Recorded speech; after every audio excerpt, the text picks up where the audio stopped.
It's actually time to sit down and film this video, my home birth story. Life has been so incredibly hectic and crazy, amazing. Oh, she sounded like she puked. Esther's over there, so I'm just keeping an eye on her. If you hear little noises, that's her. But finally sitting down to film what happened 4 months ago. June was crazy. She was born. We were in the newborn bubble for like all of June and July, and then August we got married. September school started. It was just like bananas. So here we are. And also we had December's birthday and Grace's birthday. Just so many things going on. So let's talk about my home birth. I freaking literally have nothing but good things to say about home birth. We'll be doing this again for the last baby, but I did get asked a few questions. Like a few months ago when I had her, I asked people to send any questions they had, because I had a couple of people reach out, so I just did a little question box. So I wrote kind of down my pros and cons of home birth, and then I answered the questions that people asked me.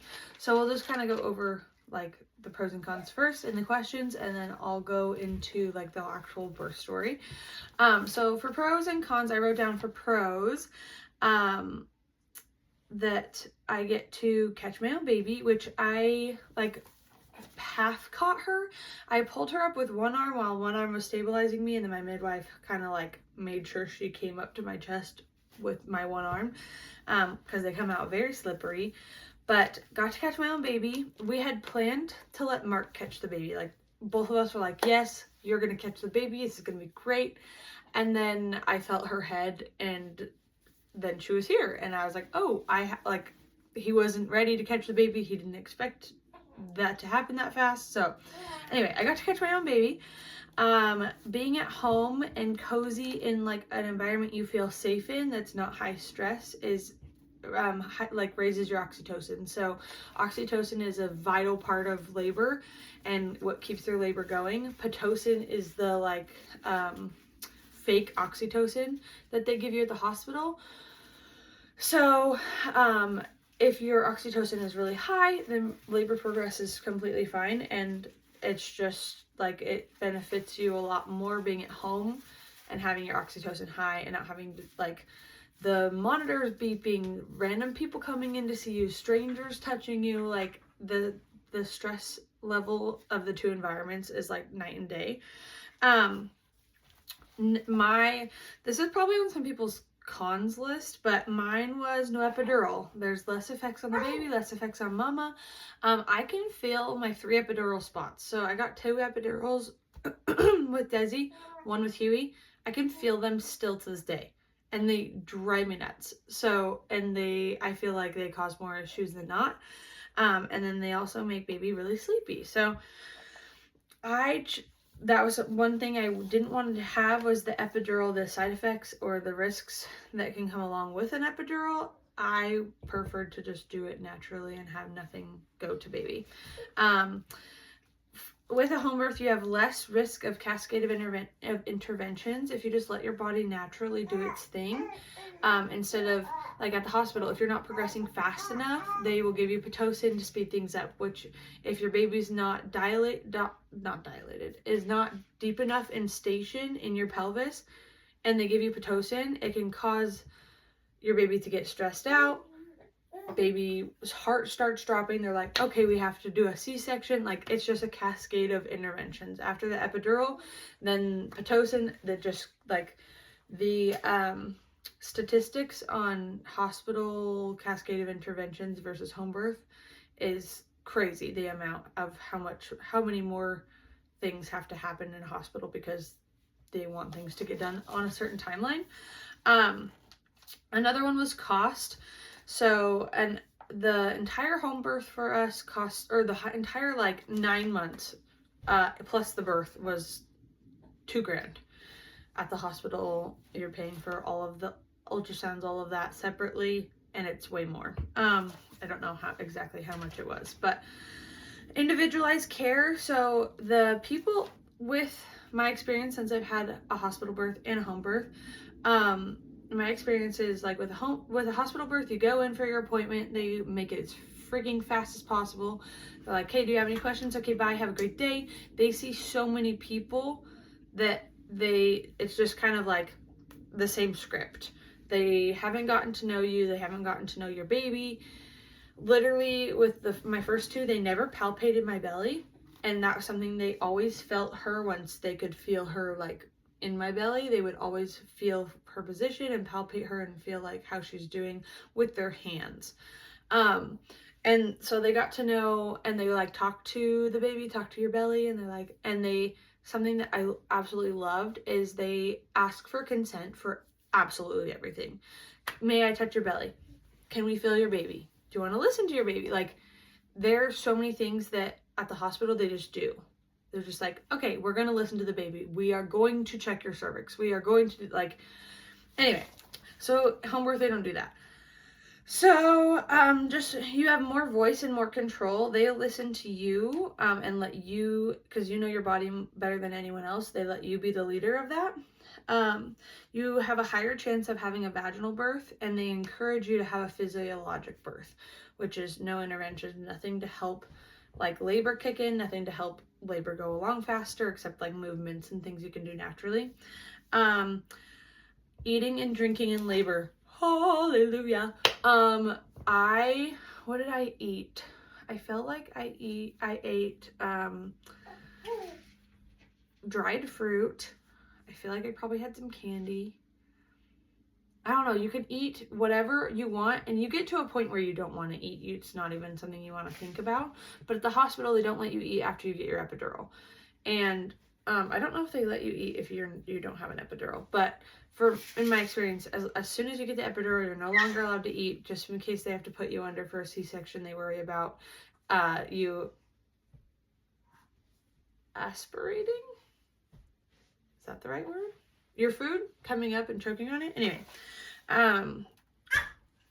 another one I put on here is you're not restricted by hospital policies. In the hospital, they will push policies on you, even though they're not laws. So there's like certain things that you can say no to, but they push it on you. Like for example, pushing on your back, you can say no to that and push in a whole different position, but they will push it, pressure you to do so. What are you doing? What you doing? Your birth environment is what you want. So like your birth environment can have, for me, I had lights on the wall. I had the room kind of darker. I had printed off and designed my own little like boho looking birth affirmations. So just things like that. And then I could play whatever music I wanted. Everything felt nice. If I didn't want anyone to talk, no one would talk. If I wanted people to talk and laugh, we would talk and laugh. It was great. And then my last pro that I put on here is you can feel everything. And that might be a con for some people as well. But for me, feeling everything was so cool after having an epidural and not feeling anything. Like with Desi's second epidural, the one that didn't fail, I could not feel anything from like under my boobs down. And I couldn't feel if I was like flexing my abs, anything like that. But with Esther, I could literally feel her moving inside me to like position in a way that she can come out. It was wild, but amazing. And then I did cons that might be cons for some people. For me, it wasn't something I worried about. But you have less monitoring with midwives. Like they're like, oh, what happens if you need to go to the hospital and then your baby dies or whatever? The midwives don't ever let it get to that point, and only people that are low risk are able to have home birth. So if you're high risk, you have to have a hospital birth because they want you to be there to have those like options.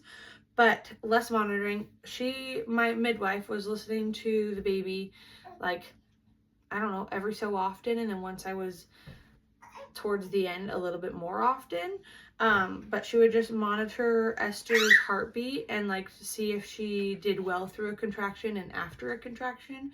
But then she would leave me alone for however long. I don't even remember because I don't feel like she monitored that much for me to worry about. And then another thing I put on here is that if you do have to transfer to the hospital, you have to drive, which sucks. Or you can, if it's an emergency, you can call an ambulance. But Okay, so then some of the questions I got was, did you have any complications with December and Hugh? And that goes into if you can have a home birth. So if your previous births were high risk, they are less likely to let you do a home birth. But no, I didn't have any complications. Both of those pregnancies were low risk, and they were uncomplicated pregnancies, and the births went beautifully. Desi's was super long. We were at the hospital for, before I had her, we were at the hospital for, let's see, we went in at like 3 p.m. I had her at 7 a.m. the next morning, but I had been in labor that entire day before that. And then Huey's, we went into the hospital at like 6, and I had him at 3 a.m. So super simple. They went like exactly how they should have. They didn't give me Pitocin with either of them. They just let my body do what it needed to do. But the midwives do a screening to make sure you're a good candidate for a home birth, which up until, at 20 weeks at the anatomy scan, we found out I had placenta previa, where your placenta is partially or fully covering your cervix, which means baby cannot come out that way without bleeding to death pretty much, because the cervix is providing blood to, or the placenta is providing blood to the baby, and that's also like the part that rips off when you give birth, so it affects mom too. So usually with placenta previa, however you say it, the placenta will move up throughout the pregnancy. Some people it doesn't move at all, but we found out that mine was covering my cervix a little bit, and so at 20 weeks they were like, hey, so if it doesn't move, you can't have a home birth, you have to have a C-section, which is my absolute biggest fear. So found that out. That was scary. It was like 12 weeks of just being absolutely scared that it wasn't going to move. So we went in and checked at 28 weeks. It hadn't moved quite enough. We went back in at 32 weeks, and it had moved the perfect amount. It has to be 2 centimeters away from your cervix to be able to do a home birth legally, and it might have moved more after that. I don't know, we didn't check again, but it moved enough for me to do it. And then I got asked how long was my labor. My labor was 6 hours. I dropped my kids off to my mom, and I don't feel like I was in labor yet. I was having like signs that labor was gonna start, or maybe like super early labor. I don't know what I would consider it, but dropped my kids off with my mom, and then about 1 o'clock my contractions started really picking up, and I threw up driving home, and I looked it up. I was like throwing up, contractions, and my Google was like, usually throwing up or nausea is a sign of active labor. And I'm like, there's no way I'm already 6 centimeters and I'm in active labor. There's no way.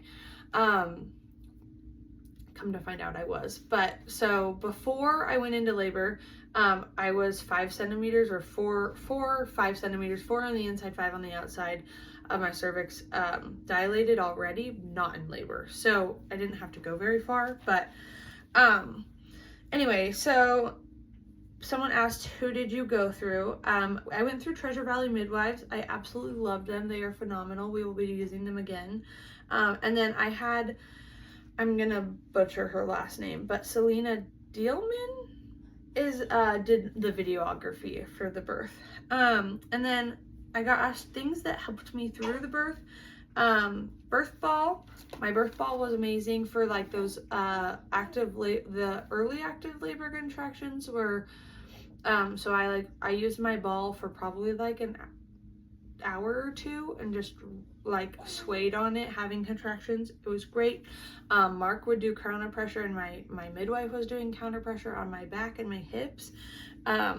That felt wonderful. And then I had combs, and I can post a picture of my combs, but you've probably seen them in my birth video. But you put the comb like right here and you squeeze it against your palms when you have a contraction, and because your arms are above your uterus, you feel that pain first, so it distracts your brain from how bad the uterus pain is, if that makes sense.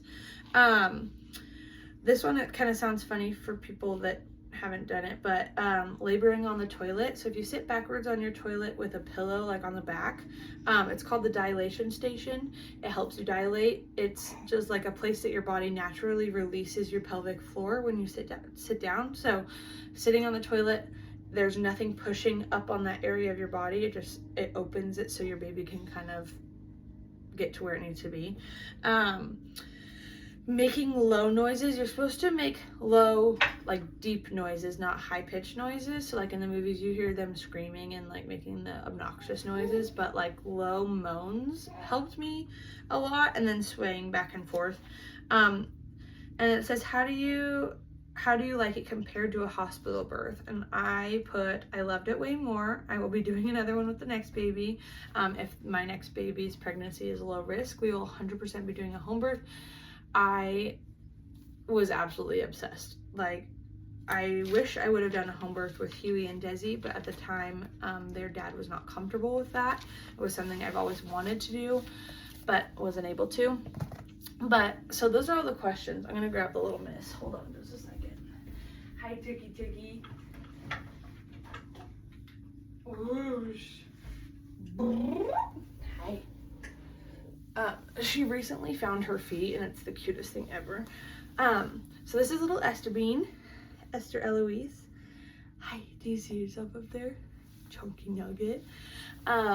She was 7 pounds, 14 ounces, and 19.5 inches long. Her and Desi were the same length, and her and Huey were only 2 ounces apart, but Huey was longer. You are missing a bow. We need a bow. Does this bow match? Oh yes, perfectly matches. Okay. So we're also in her nursery, if you can't tell. Let's put this on.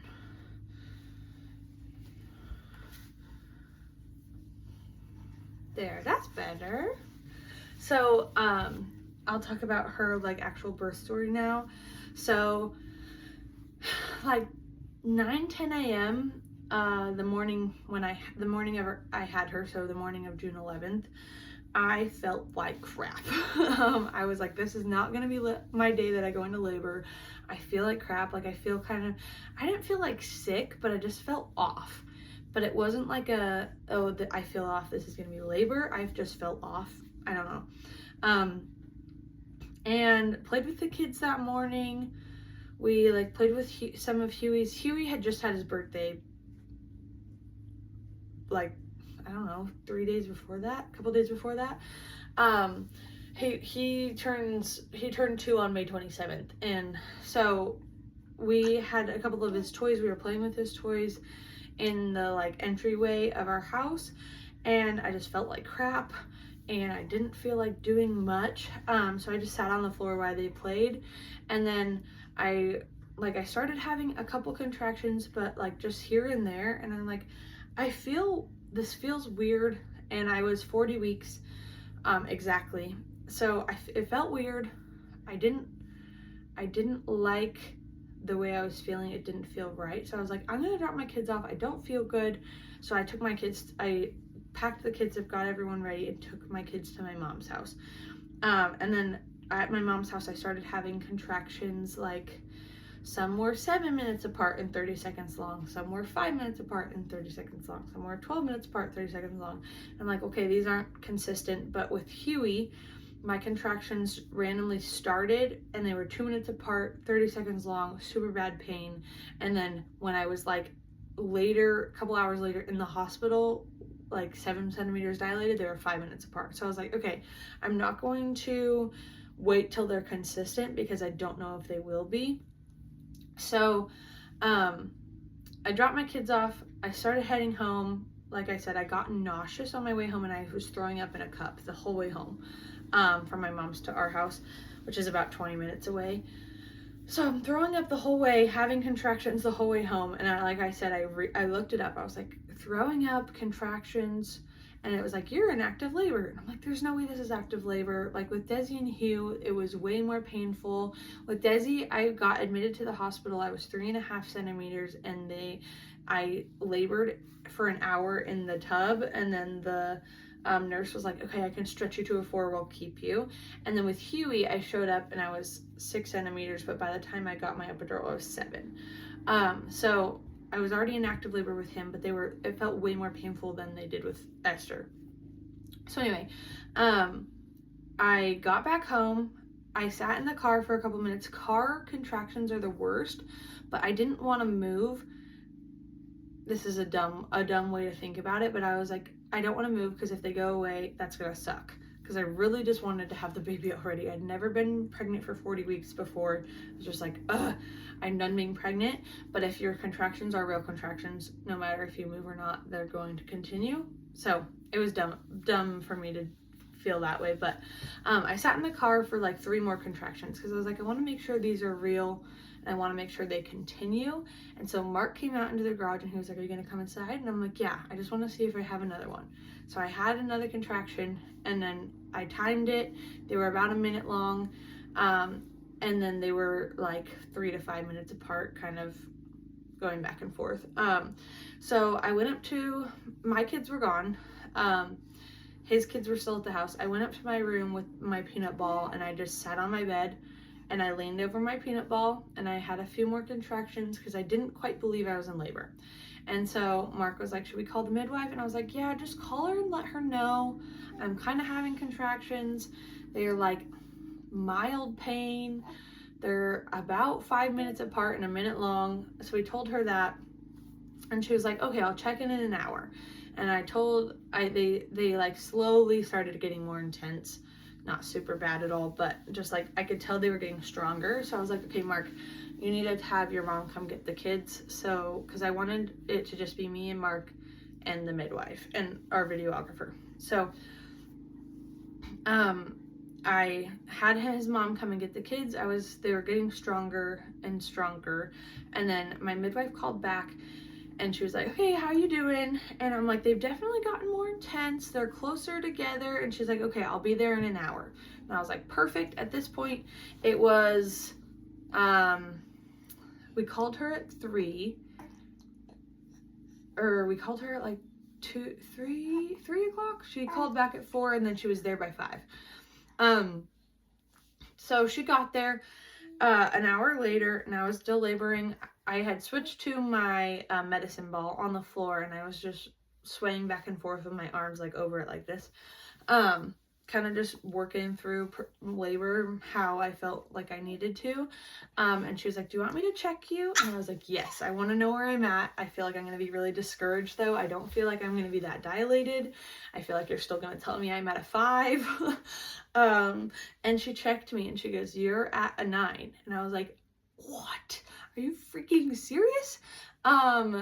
So part of my cervix was still at an 8, the rest of it was at a 9. So I had a little bit of like an edge that was thicker than the rest, but most of the way at a 9. She was like, so you're at a 9. And I was like, oh my gosh, that's insane. And so she was like, how do you feel about laboring on the ball? And I was like, I want to do a couple more contractions. I switched, then we set up the toilet and I switched to the toilet. Switched to the toilet for the dilation station and I don't know, I probably spent like 45 minutes, an hour there, maybe. That would make it 6 o'clock. I feel like that's pretty accurate. I don't know. Anyway, spent a little while on the toilet. That's when my contractions really started to get like more intense. And something that I like really dreaded happening during labor. Are you hungry? Something that I really dreaded happening during labor was puking, which it wasn't actually as bad as I thought it was going to be, but I puked during labor. I told Mark, I was like, I'm getting really nauseous. I need you to get a bowl. And I puked a few times and then the feeling of nausea went away. But anyway, so, hey, you're okay.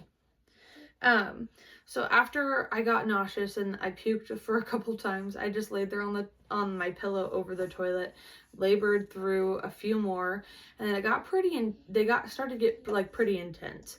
And my midwife was like, do you want to go into the pool, the birth tub? And I was like, can I? And she was like, yeah, like I think you're good. And I was worried that I would get in the pool and my contractions would slow down, or that like it wouldn't really, like I'd be in there for so long. I don't know, weird thought processes. But so Mark, I was having a couple more contractions on the toilet, and Mark started to fill up the birth tub with my midwife, and then I got in the birth tub. It was heavenly. They call water nature's natural epidural, and it is so true, because it feels like you're hopping into to a jacuzzi and your muscles relax, and it's wonderful. But I had a few contractions in the tub, and they were less painful because of the water, and then I felt like I got shot in the stomach with a Nerf gun.